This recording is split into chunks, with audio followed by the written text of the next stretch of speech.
Oke, kita istirahat. Siap. Oh, Gimana Pak Michael? ya Pak, ada tambahan sedikit. Ya, silakan. Iya Pak, jadi tadi saya sempat berpikir begini kan, eh, biasanya hamba-hamba Tuhan atau orang yang berkhotbah itu sering bilang gini kan Pak, kayak ya Bapak Ibu kita siap menerima yang baru daripada Tuhan, seperti itu. Jadi kadang-kadang memberikan bahwa ya misalnya ada satu pembahasan yang ya mungkin Bapak Ibu sudah sering mendengar ini, tapi percaya bahwa firman Tuhan itu selalu ada hal yang baru bisa kita terima gitu Pak. Nah, itu bagaimana Pak seperti itu? Jadi maksudnya kan bahwa seperti contoh kalau kita belajar ini kan eksegese kan ya berpatokan terhadap ya harusnya kan kayak terjemahan yang benar kan Pak. Iya. Bukan jangan dicampur-campur, jangan dipelintir-pelintir seperti itu.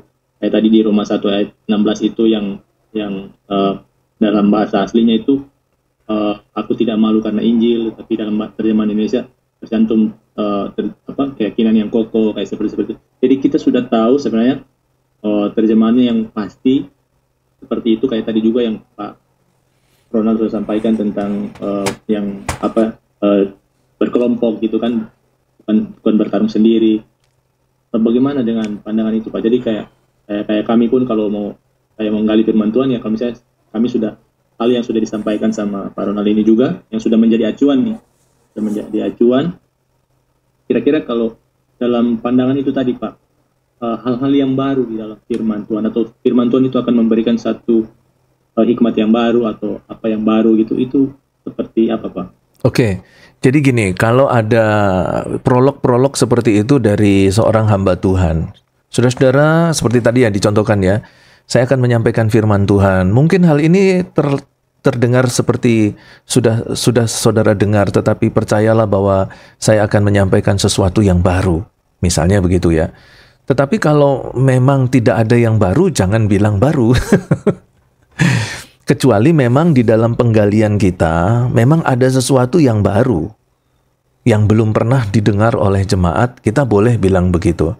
Tapi kalau hanya sekedar untuk menenangkan jemaat, menarik perhatian jemaat, saya pikir nggak perlu kita ngomong-ngomong yang seperti itu. Justru kita harus katakan apa adanya, misalnya, atau lebih baik tidak usah bilang apa-apa, gitu. Daripada nanti kita menyampaikan sesuatu, jemaat berharap menanti-nanti apa yang baru, ternyata tidak ada yang baru. Nah, itu justru semakin membuat jemaat kecewa di tengah-tengah pemberitaan firman Tuhan kita, gitu.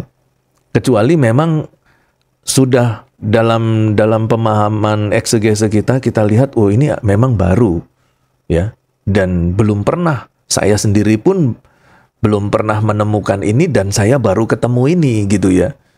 Nah, itu baru kita bisa katakan ini ada sesuatu yang baru yang saudara perlu dengar. Nah, itu baru kita memberikan ulasan khotbah kita hasil dari eksegese yang sudah dibungkus dengan retorika dan homiletika, gitu. Dan pengalaman saya ketika saya eksegese untuk pelayanan itu, saya sendiri terkaget-kaget. Seringkali saya terkaget-kaget. Karena ketika saya menggali itu, saya menemukan banyak sekali yang baru.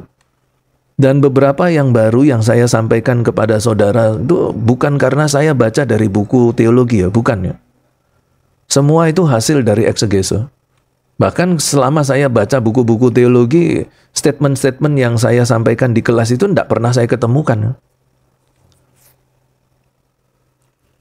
Itulah indahnya kalau kita melakukan eksegese.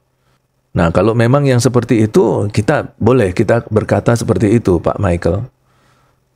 Iya. Oke Pak, makasih Pak. Iya.